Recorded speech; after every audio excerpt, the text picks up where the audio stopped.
Mari kita berdoa. Terima kasih Bapa, terima kasih Tuhan Yesus, terima kasih Roh Kudus. Kami telah bersekutu dengan tubuh dan darah-Mu Yesus. Sebentar kami akan mendengarkan sebagian daripada kebenaran firman-Mu ya Bapa. Sebelum itu segala puji, hormat, syukur kami naikkan kepadamu Bapa, kepadamu Tuhan Yesus dan kepadamu Roh Kudus, karena Engkaulah Allah Tritunggal kami yang Esa.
Berikanlah kami pengetahuan, pengertian, dan akal budi-Mu ya Tuhan, supaya kami menjadi orang bijaksana dan rendah hati seperti diri-Mu.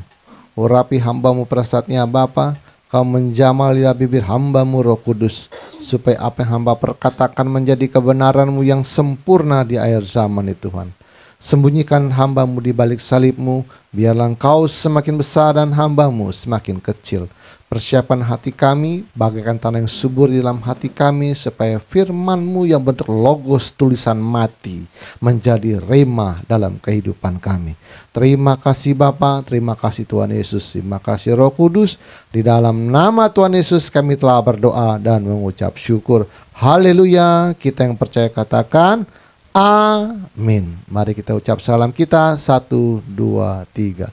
Salutam en Christo en dunameon energemata. Salam di dalam Kristus, di dalam kuasa mujizatnya. Amin. Silakan duduk. Shalom semuanya. Ya, walaupun ada ujas bentar, kita teruskan lagi. Dari kemarin malam ada yang mau coba-coba gugat visi ATM. Ya, kalau Anda lihat di grup Antropos dari semalam, dari kemarin ada yang mau coba-coba gugat visi ATM.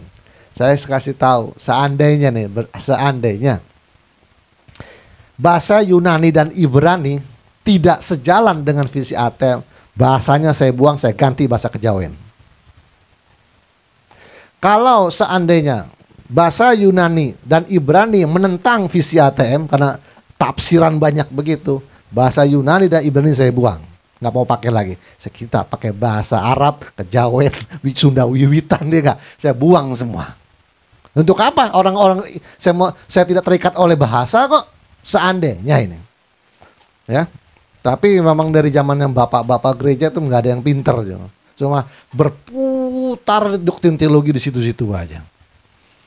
Dia bilang manusia Allah dari toteo theos, artinya bukan manusia Allah, tapi manusia yang milik Allah. Nggak pinter-pinter memang. Manusia Allah. Kalau manusia Allah artinya manusia ini milik Allah. Kalau firman Allah, firmannya milik siapa? Kalau anak-anak Allah, anaknya milik siapa? Kenapa harus buka Yunani sama Ibrani? Udah, nggak pinter-pinter, nggak pinter-pinter mau gaya-gayaan pakai Ibrani juga kan nggak usah pakai tuh. Nah, saya mah gampang-gampang aja, nggak usah pakai buka Ibrani Yunani kok. Kecuali saya mau pakai Ibrani dan Yunani kalau ada terjemahannya yang kurang pas. Misalnya, pada mulanya Allah menciptakan langit dan bumi. Bumi belum berbentuk kosong, kan? Roh Allah melayang-layang di atas permukaan. Kalau ditanya, Pak, melayang-layang tuh maksudnya apa? Apa kurang kerjaan apa roh Allah melayang-layang, Pak? Nah, itu perlu saya buka bahasa Ibrani. Tapi kalau sudah man of God, manusia Allah, nggak usah. Oh, maksudnya manusia bukan Allah, Pak, tapi manusia milik Allah. Ya kalau gitu anak-anak Allah, anaknya milik siapa? Kalau firman Allah, firmannya milik siapa? Kan gak usah buka bahasa Ibrani. Saya kadang-kadang doktrin teologi itu di zaman bapak-bapak gereja abad keempat tuh muter aja di situ. Nggak berkembang. Kalau Anda buka di YouTube, itu para teolog-teolog S3 yang diributin apa sih? Bahasa Ibrani dan Yunani. Dalam bahasa Ibrani begini, bahasa Yunani. Jadi mereka ribut di tata bahasa aja gitu. Kadang-kadang tapi nggak mengerti. Coba renungan sebentar. Tuhan menciptakan manusia itu untuk apa sih sebenarnya? Coba tanya Tuhan. Tuhan, kamu tuh ciptain manusia dengan segala kerusakannya karena adanya pemberontakan malaikat, manusia jadi amburadul, kacau bala sontoloyo semua hidupnya. Itu tuh apa sih semuanya? Jadi yang kita fokuskan, renungkan adalah bukan masalah Ibrani dan Yunani, tetapi bagaimana bahasa Yunani dan Ibrani itu bisa membuka rahasia tentang maksud Allah dalam penciptaan manusia. Untuk apa sih semuanya? Harusnya Ibrani dan Yunani mendukung itu. Ya, bukan sengaja buka Ibrani menentang visinya ATM. Salah, justru buka bahasa Ibrani untuk apa? Membuka rahasia daripada man of God, anthropos theos. Itu yang benar. Kalau Anda buka bahasa Ibrani dan Yunani untuk menentang daripada visi ATM, saya buang nanti Yunani bahasanya itu. Karena menentang visi saya. Oh, ini ambisinya Tuhan, bukan ambisi saya. Ya enggak. Tuh Tuhan enggak. Terus Pak, kalau Bapak Ibrani dan Yunani nggak dipakai, terus gimana Bapak khotbah Bapak? Gampang, pakai bahasa roh lebih tinggi dari bahasa Ibrani. Enggak, kita pakai bahasa roh nanti. Loh, bahasa roh itu ada 3 loh. Bahasa roh yang istri kita Bugam punya itu kan senolalia, glosolalia. Ya. Itu ada bahasa yang untuk khotbah loh. Nanti kalau yang untuk khotbah itu nanti ada 2. Satunya berkarunia menafsirkan bahasa roh, nanti yang satunya itu berbahasa tapi dia nggak berbentuk seperti yang istri saya. Dia ngomong seperti biasa pakai bahasa kula-kula, nanti yang satunya terjemahin. Nanti ada yang ketiga yang lebih tinggi lagi, itu namanya bahasa translator bahasa roh tuh. Saya ngomong bahasa roh, seluruh dunia bisa ngerti bahasa saya. Nah kalau saya pakai bahasa itu berarti Yunani Ibrani udah kalah dong. Saya lebih tinggi lagi itu. Pokoknya tidak ada satupun yang bisa boleh menggugat visi ATM. Ya. Karena Anda tidak bisa mengatakan visi ATM sesat karena pemahamannya berbeda. Sesat tidak sesat itu penilaiannya daripada Tuhan. Tapi ada satu indikator yang membuktikan kita sesat atau tidak. Apa buktinya? Indikatornya. Lampu tip-tip-tip-tipnya tuh. Apa kira-kira indikatornya? Sesat, Anda boleh mengatakan visi ATM adalah sesat karena pemahaman yang berbeda. Tapi menurut saya, sesat atau tidak sesat itu tergantung penilaian Tuhan. Tetapi secara manusia ada indikator, ada pedoman, ada lampu yang tip tip tip tip memberikan kode bahwa itu sesat atau tidak. Apa kira-kira?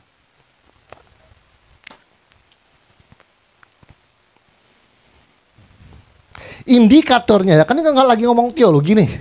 Indikatornya adalah perilakumu menunjukkan cerminan daripada teologimu. Itu indikatornya. Nah, loh. Perilakumu mencerminkan teologimu. Dia sesat nggak sesat dari perilakunya, Pak. Kalau perilakunya kacau balau, kau ngaku teologinya benar, adalah nggak mau dengar saya. Ya enggak? Anda mengatakan, Anda doktrin sesat, yang benar saya. Tapi kamu tiap hari nyolong, maling gitu. Tapi kamu tiap hari maki-maki orang. Tiap hari kamu berbuat curang. Punya utang nggak bayar. Bubar semua teologimu sama saya. Jadi perilakumu mencerminkan teologimu. Itu indikatornya. Kalau masalah pemahaman seluruh gereja banyak bener seluruhnya. Katolik beda, Ortodok beda, enggak enggak, Protestan beda, yang Calvinis, Arminian, nanti karismatik beda lagi. Waduh. Anda saling sesat menyesatkan gitu. Ya, beda sesat menyesatkan. Capek. Tapi untuk membuktikan bahwa sesat nggak sesat ya indikatornya itu. Perilakumu mencerminkan teologimu. Kau bilang begini biasa, tapi tiap hari nyolong. Tiap hari berbuat curang. Tiap hari main ceki, main pekatu gaple, main remi. Nah, saya nggak mau dengar saya kalau begitu. Capek. Saya nggak bakal, pokoknya asal perilakumu tidak sesuai Alkitab saya nggak mau dengar. Pak, jangan lihat perilakunya Pak, dengerin kebenaran doktrinnya Pak. Aduh, itu artinya jarkoni. Oh iso ngajar, raiso ngelakoni. Lu ngajar pintar, lu sini nggak bisa lakuin. Yang mana saya mau dengar? Perbaiki pemahamanmu, doktrin-doktrin perbaiki dengan cara engkau dapat melakukan apa yang kau ngomong itu. Kalau teori, teori gampang, Pak, nggak sekolah. Kayaknya kalau nggak sekolah teologi juga bisa nama teori, enggak. Masalah bisa kan praktek urusan belakang ya, kan nama teori, enggak. Apalagi ada berbicara tentang perpuluhan, persembahan sulung, persembahan khusus, janji iman sama ATM. Tambah lagi saya ngomong-ngomongnya, enggak. Karena saya sudah tahu tingkat kepercayaan paling tinggi dalam diri manusia kepada uang. Saya sudah tahu. Saya sudah tahu itu, ya enggak? Oke, inilah aku tanpa ego. Sebagian besar manusia menghabiskan waktunya tuh, mengembangkan, melindungi dan memperluas ego atau kepribadian. Ego dan kepribadian yang paling penting bagi kita. Bahkan masyarakat mendorong upaya ini dengan adanya perasaan butuh terhadap kepribadian. Sementara upaya-upaya untuk melangkah melampaui kepribadian dipandang masyarakat sebagai tindakan yang aneh karena berada di luar kebiasaan. Maksudnya gini, orang mau sukses selalu yang namanya ada seminar apa? Motivator. Motivator itu kan untuk memperbaiki kepribadian. Nah itulah maksudnya. Masyarakat mendorong upaya perasaan butuh terhadap kepribadian. Oh saya harus begini, pribadi kita harus seperti ini, mentalnya kuat, jadi pribadinya ini kuat. Itu sebenarnya ego itu. Ego. Nah, sebenarnya kita berupaya untuk melangkah melampaui kepribadian. Sebagian orang ada yang meluaskan pengertian tentang kediri atau pribadi sebagai berikut. Saya dapat menentukan apakah saya polisi atau dokter atau guru yang baik atau tidak berdasarkan reaksi orang lain kepada saya. Dan orang lain adalah cermin tempat kita bisa melihat dan menciptakan diri kita sendiri. Jadi kepribadian ialah saya adalah kumpulan pikiran, gagasan, ingatan dengan segala macam perasaan yang tercakup di dalamnya yang dipantulkan kembali oleh orang lain kepada saya. Dengan kata lain, apa yang ada di dalam hati kita terpancarkan melalui kata-kata dan tingkah laku kita. Orang lain sebagai cermin dipantulkan kembali kepada kita. Itulah diri kita. Jadi Anda mau tahu dirimu tuh baik atau tidak? Nah dia bilang, kalau mau tahu dirimu baik atau tidak, itu dia bilang, kan saya nih ada kumpulan pikiran, perasaan, ingatan, dan segala macam perasaan yang tercakup di dalamnya dipantulkan kembali oleh orang lain kepada saya. Jadi apa yang dalam kita tuh kita keluar melalui perilaku, melalui kata-kata kita. Sebenarnya waktu orang berkata, "Oh, sombong bener," itu sebenarnya dia bukan lagi menilai, sebenarnya sedang memantulkan. Contoh ya, kita nggak ngomong, kita begini, itu mah kecil. Pantulnya apa orang bilang? Oh kan mantul, dia mantul. Nah, belajar kepribadian itu seperti itu, mantul ya. Jadi lebih baik Anda diam, jadi nggak bisa mantul.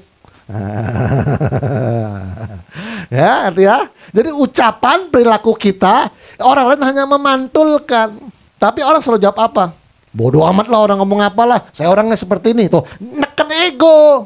Padahal sudah dipantulkan tadi. Yang bagus pantulannya adalah dipanggil berdua.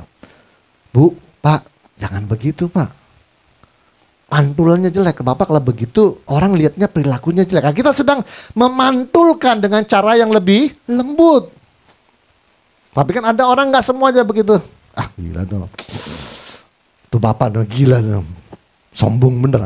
Langsung dia pantulkan balik. Nah itu makanya itu namanya kepribadian. Jadi diri kita baik atau tidak tergantung pantulan cerminnya. Orang lain itu sebagai cermin pantulannya. Oke. Jadi kalau ada yang bilang kamu keras kepala, itulah dirimu yang buruk. Bobrok gitu. Kamu sombong, itulah dirimu. Kamu cepat tersinggung orangnya, itulah dirimu. Orang sedang memantulkan. Karena orang lain sedang memantulkan kembali cahaya hati kita yang kotor, ego dan penuh kesombongan. Jadi kalau kamu bersikap, ada orang nilai kamu buruk, itulah dirimu. Dia sedang memantulkan.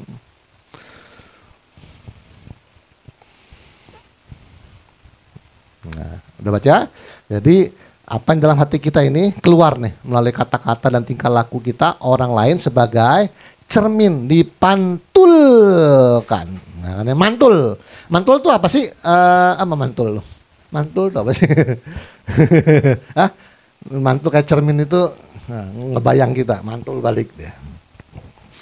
Setiap diri adalah satu keseluruhan. Keseluruhan ini yang memberi kita perasaan unik. Dan perasaan unik inilah yang dipantulkan kembali kepada kita.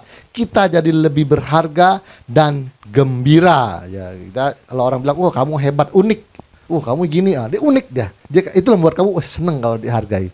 Ya kan? Karena dia memantulkan yang baik-baiknya aja. Ya, jadi dia lihat, orang tuh memang unik deh. Dia memang luar biasa kalau bagian ini.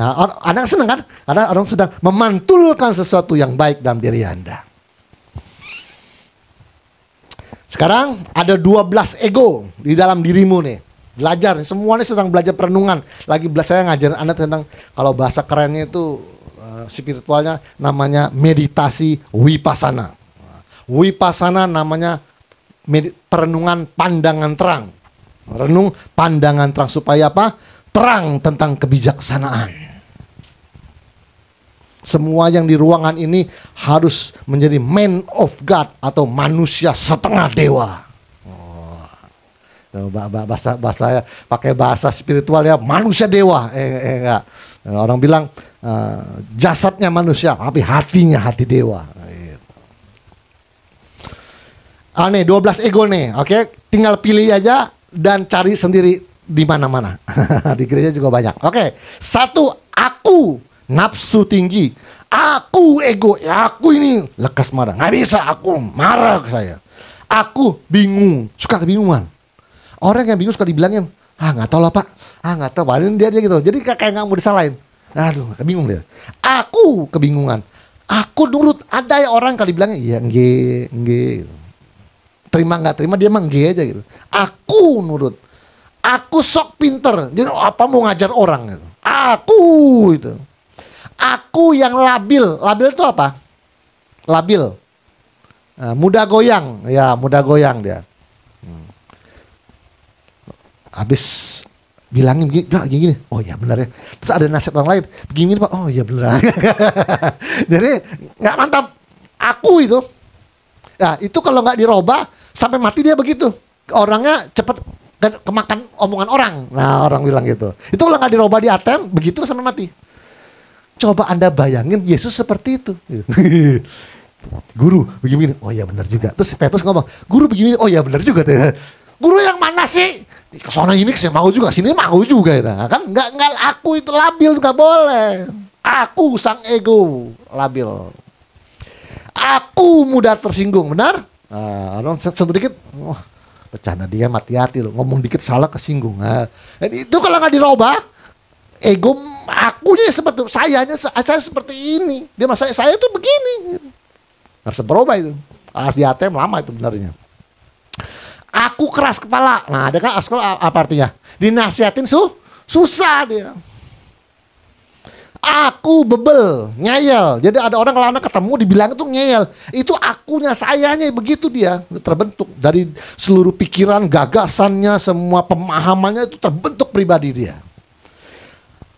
Aku pelit. Nah, kikir. Itu susah ngerubahnya itu. Kalau nggak dimasuk ATM susah ngerubahnya.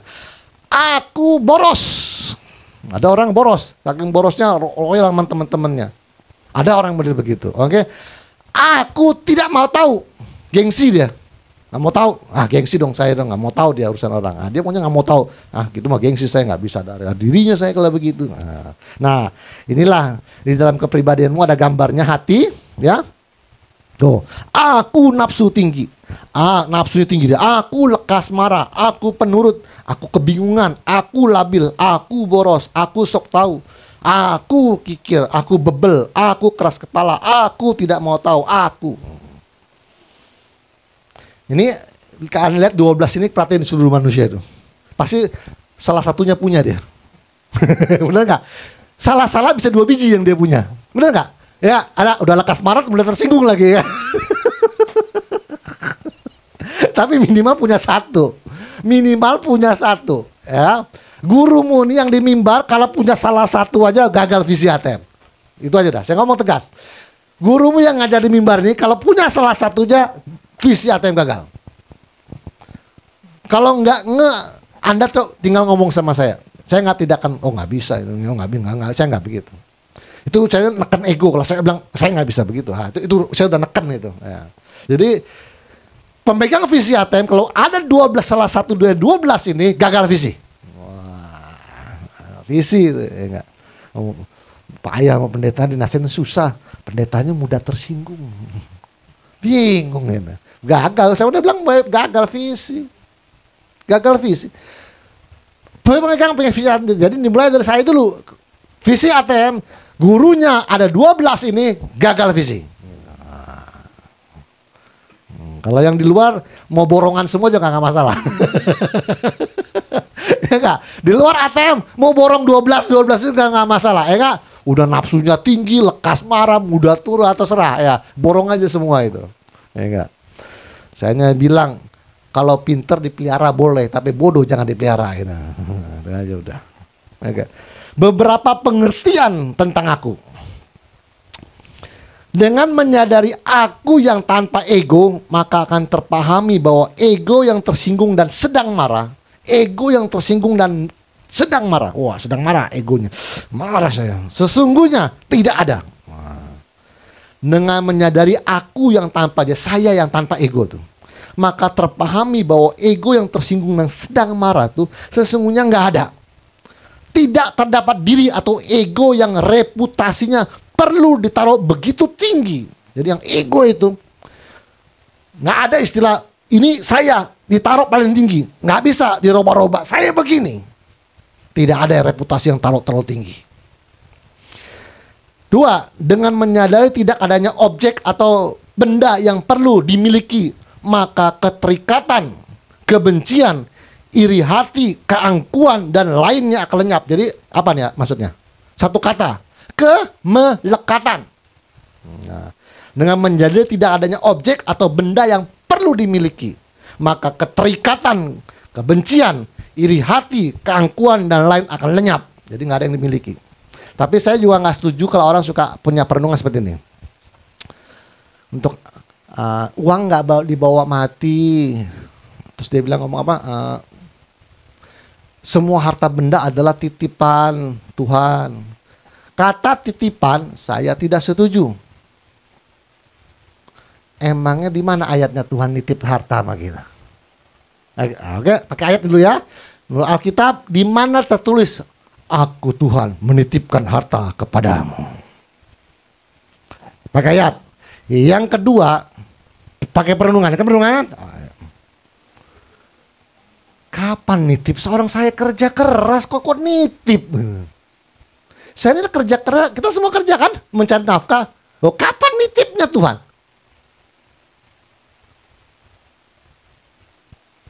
Nitipnya kapan?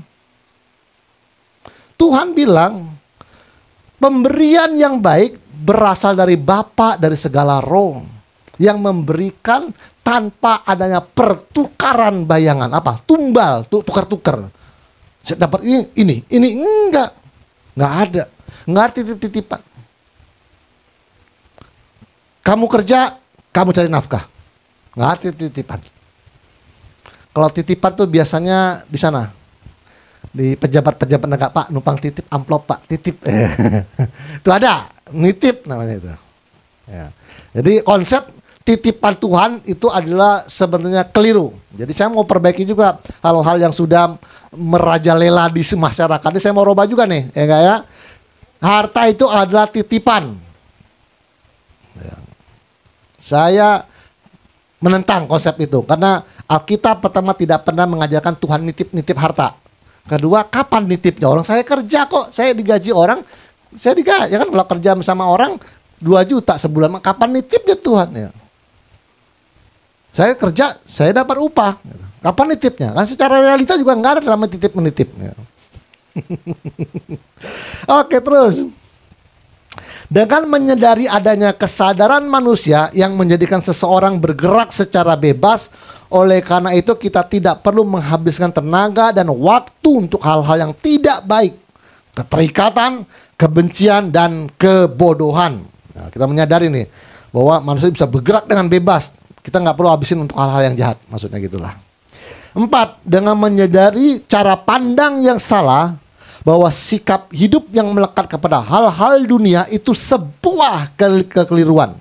Maka cara pandang yang diubah ini akan mengatasi yang namanya kebodohan. Kebodohan itu apa? Moha, loba, dan dosa. Moha itu kebodohan batin, loba itu keserakahan, dan dosa itu kebencian. Jadi lepasin semua. Itu pandangan yang salah. Orang kadang-kadang merasa saya enggak kok, saya enggak cinta dunia kok itu. Orang akan bantah kita. Tapi cara Anda kalau ngelihat duit, kumismu berubah jadi hijau, itu nggak bisa bohong itu. Ya enggak? Kalau lihat duit, kumisnya berubah jadi hijau, saya nggak percaya. Itu istilah aja, Pak. Kumis hijau itu, makanya saya bilang, lu kalau ngeliat uang aja kumis lu hijau. Itu hanya istilah dong. Itu orang Betawi yang suka ngomong begitu. Kalau ngeliat duit sama kumis lu hijau itu. Nah, kalau orang masih punya kena istilah itu, udahlah.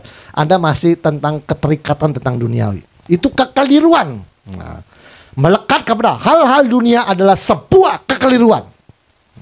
Makanya 1, pandangan yang benar. 2, pikiran yang benar. Benar? Ada 12 jalan. Udah lupa mungkin kalian.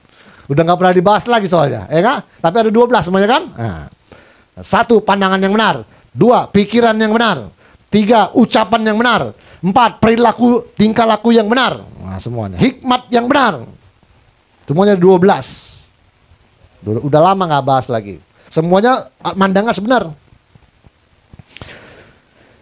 Cara pandang lama kita semuanya harus kita ubah. Maka kita akan mengalami lenyapnya kebodohan kita. Yang artinya bahwa yang kita butuhkan adalah mengubah pikiran kita. Pandangan keliru ini atau kebodohan batin ini perlu diatasi melalui timbul pandangan, ya ini tak ada aku yang kekal di dalam diri manusia. Nah, lengkap nih. Harus dirubah pandangannya. Cara pengertiannya. Mengatasi kebodohan batin adalah apa? Tak ada aku yang kekal dalam diri manusia. Ya aku. Itu bisa dilenyapkan. Makanya manusia bilang itu kenapa kita tidak ada yang sempurna, ya. Suami istri harus saling mengalah, kita sesama jemaat harus banyak tepo seliru. Kenapa selalu bersikap seperti itu? Karena di seluruh dunia, pendeta manapun seluruh dunia, dia merasa tidak sanggup untuk menjadi sempurna, tidak sanggup untuk berbuat baik. Kenapa? Karena dia tahu sang akunya masih besar. Aku ini seperti ini. Pendeta ada akunya nggak? Ada yang kalau mimpin gereja pakai siti militer itu ditegur bisa tersinggung itu. Kalau dibilangin. Kalau pakai bloko suto, ngomong apa adanya, jujur tidak ditutup-tutupi. Ya kan? Ada yang beda gitu. Ya kan? Tidaknya aku dalam diri manusia. Semua manusia punya ego. Aku seperti ini. Gak. Divisi ATM harus dilenyap semua tuh namanya. Aku begini, nggak bisa ada lagi. Semuanya yang ada tinggal apa? Kalau lenyapnya aku, maka sebenarnya yang tinggal apa? Kalau akunya lenyap, maka yang tinggal apa? Sebenarnya. Kalau lenyapnya aku, pandangan tentang aku, yang tinggal apa? Ada apa dalam diri manusia? Kalau aku jadi lenyap. Wisdom. Apa? Wisdom. Kebijaksanaan. Jadi akunya nggak ada lagi. Akunya suka, nggak bisa. Saya mau begini Pak, nggak bisa. Itunya hilang, maka yang timbul namanya wisdom. Segala sesuatu penuh dengan kebijaksanaan. Begini. Wah, mantap tuh. Kalau sampai di level itu Anda siap-siap bercahaya mukanya. Ya nggak ada lagi tekan saya begini. Nggak bisa sama. Saya mau orang Cina begini Pak, saya orang Jawa begini Pak, saya orang Batak begini. Waduh. Tekan ego semua itu. Itu masih di dalam pandangannya saya tuh seperti ini, saya dilahirkan seperti ini gitu. Nggak ada. Itu bisa dirubah, dihancurkan dengan perenungan. Makanya hari ini belajar perenungan terus. Berapa menit? 3, oke, 5 menit lagi lah, 35. Oke. Satu terakhir ya. Munculnya pengetahuan tertinggi ini tidak hanya melenyapkan keterikatan terhadap nafsu-nafsu indrawi, tetapi juga kecenderungan terhadap kekuasaan dari keakuan karena tercapainya kebijaksanaan sempurna. Nah, wisdom, saya lagi membawa Anda kepada satu wisdom kebijaksanaan yang tidak ada lagi egonya. Ya, munculnya pengetahuan tertinggi ini tidak hanya melenyapkan keterikatan terhadap nafsu-nafsu indrawi, juga kecenderungan terhadap kekuasaan terhadap keakuan karena tercapainya kebijaksanaan sempurna. Apa itu? Keterikatan atas nafsu indrawi. Indra ada 5 cuma ada 5 indra. Kalau Anda terikat kepada kuping Anda, tiap hari harus dangdutan. Nah, lihat kan, ada orang yang kalau suka dangdut pagi-pagi ya bangun jam 7 ngopi, pasang musik dangdutan pagi-pagi. Pokoknya kupingnya enak itu kadang-kadang. Itu kupingnya keterikatan indrawi. Tidak, ini bukannya nggak boleh terikat, tapi ini harus dikendalikan indrawi maksud saya. Anda tahu makan enak, tapi kalau Anda keterikat terhadap makan itu tidak ada pengendalian diri. Kenapa? Di Shaolin Temple ada jam makannya, ya enggak, bisu-bisu jam segini makan, jam sini istirahat, jam itu karena apa? Mengendalikan lidahnya. Apalagi kulit cuma 2, sentuhan dan seks. Saya juga baru tahu loh. Saya kan suka belakang-belakangan suka ikut TikTok-nya si KDM nih. Ya. Kang Deddy ngomong terang-terangan loh. Di Jawa Barat, anak paling dikit satu keluarga itu 7-8. Ada yang 11 mana dia bilang. Hampir rata-rata. Makanya KDM membuat satu program, saya akan membantu keluarga-keluarga miskin di Jawa Barat dengan bansos, bantuan sosial, tapi dengan syarat suaminya harus KB. Jadi jangan hanya memberatkan wanita katanya. Perempuan yang bisa lain terus. Sekali saya akan bantu bansos dia kepada keluarga yang kurang mampu, tapi dengan syarat suaminya harus KB. Apa? Vasektomi. Jadi berarti nggak banyak anak ya gimana ya, produksi terus dia, ya kan? Oke. Kadang-kadang nggak tahu juga ya, tapi survei membuktikan, ya nun sewu saya ngomong nih, survei membuktikan rata-rata umumnya orang miskin anaknya banyak. Kalau orang sudah kaya anaknya 1, 2, 3. Yang miskin, saya nggak tahu, mungkin orang kaya ini sibuk cari uang ya, punya perusahaan, sibuk mengatur anak buah gitu. Sibuk cari uang lah pokoknya. Namanya kaya, konglomerat ya. Tiap hari ke kantor, sibuk cari uang. Bagaimana perusahaan bisa profit, bisa untung, anak manajer ada, supervisor ada, sales ada. Dia sibuk dengan itu. Jadi nggak terpikirin bikin anak. Jarang-jarang.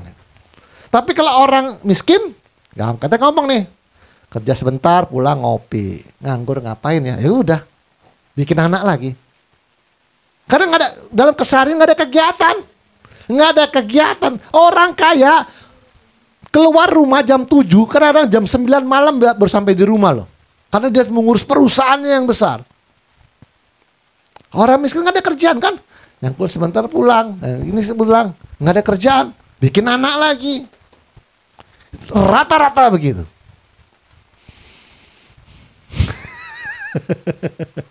ini saya pikir KDM bagus juga, enggak. Jadi lakinya sedang di KB gitu, enggak. Karena dia tahu Anda miskin, Anda kerjanya bikin anak terus. Jadi supaya anaknya nggak jadi, lakinya setak KB-in. Dibantu lu, gede lu. Kata nggak salah satu keluarga dikebantu 2 juta loh. Nah, saya udah dengar isu tapi nggak tahu tepatnya berapa. Tapi saya udah dengar isu satu kakak itu 2 juta loh. Tapi dengan syarat suaminya harus KB. Anak 8 nggak masalah. Jadi KDM bilang anaknya disekolahin gratis sampai kuliah. Tapi dengan syarat bapak harus di KB. Saya yang bantuin anaknya sekolah semuanya 8-8-nya kuliah, bapaknya bikin terus gitu. Oh bapak belur gak kas negara lah gitu. Ngerti Pak? Ya enggak? Kas negara habis Anda bikin terus. Saya sudah bantu yang adik-adiknya yang 6 ini, Anda bikin lagi gitu. Jebol kas negara gak cukup-cukup. Saya pikir benar juga saya pikirnya. Anda bikin terus. Ya enggak? Kalau satu anak 2 juta, kalau 8 berapa tuh? 16 juta ya? Nah, terus Anda bikin lagi. Karena berpikir, wah dapat 16 juta bikin lagi lah. Makanya dia udah tahu, ini biang keroknya suaminya nih. KB yang lagi. Kalau nggak vasektomi, tidak dapat bantuan. Jadi hanya bantuan BLT yang biasa lah, yang 300.000 tuh. Ya. Ini Prabu Siliwangi emang luar, titisan Prabu Siliwangi boleh juga. Dia lagi merubah semua. Yang begal-begal, yang suka ngebut-ngebut, anak-anak SMP kelas 1 kelas 2 kadang-kadang nggak pakai baju ya kan, bonceng 3-3 naik motor, nggak ada BN-nya, nggak ada plat nomornya ya. Ditangkapin semua, masuk barak militer. Udah nonton? Wah semua nonton. Anda yang suka nongkrong narkoba, minum apa sekarang ngelem, minum apa ngisep lem ya, ibon, tangkapin semua Anda. Masuk militer. Nah, saya setuju juga nih lagi memperbaiki generasi sih. Nah, saya setuju sih, memang setuju. Kalau enggak ada habisnya ini enggak. Oke. Jadi sampai sini aja dulu ya. Minggu depan pikiran yang melampaui kata-kata atau zen. Minggu depan. Oke, sampai di sini dulu. Tuhan Yesus memberkati. Saya akan bicara, saya pernah nyinggung kan tentang zen dulu ya. Ya, tapi nanti kita perdalam lagi tentang zen karena saya lagi ngajak Anda tentang renung pengertian, pengetahuan seperti sampai mencapai pengetahuan tingkat tinggi. Akhirnya musnah segala keakuan dan kemelekatan atas dunia ini. Itu baru namanya Hosin Kristus. Mari kita berdoa. Terima kasih Bapa, terima kasih Tuhan Yesus, terima kasih Roh Kudus, hamba-Mu telah selesai ya Tuhan. Kumpulkan kami minggu depan dengan pikiran yang sehat Tuhan, dan tubuh yang sehat Tuhan. Kiranya Engkau memelihara kehidupan kami tiap hari Tuhan, untuk mencukupi kehidupan kami dan keluarga yang ada di sini semua ya Tuhan. Di dalam perjalanan visi ini Tuhan, untuk menuju kepada kesempurnaan, hanya Engkau Tuhan yang tahu kapan harus selesai dan sudah tamat ATM belajar kepadamu ya Tuhan. Terima kasih Bapa, terima kasih Tuhan Yesus, terima kasih Roh Kudus. Di dalam nama Tuhan Yesus kami telah berdoa dan mengucap syukur. Haleluya. Kita yang percaya katakan amin. Tuhan Yesus memberkati.